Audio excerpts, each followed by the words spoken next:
A journey in the heart of Croatia, in association with the Croatian National Tourist Board. With the good food, you have to have a theater. You have fire, smoke, smells, everything. And at the end, you also have a bell. My name is Rene Bakalovic. I'm a food critic. This is sort of my second office. We have this slow food thing. This is slow shopping thing. We are in Istria. You have the treasure, and this treasure is, of course, white truffles. Truffles are the stars of Croatian gastronomy.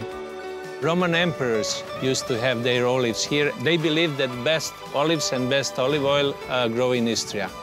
My name is Mario Pejic, and we're now in Bay of Stone, famous for the oysters. In Croatia, only you can find in this bay. Croatia is sensory experience.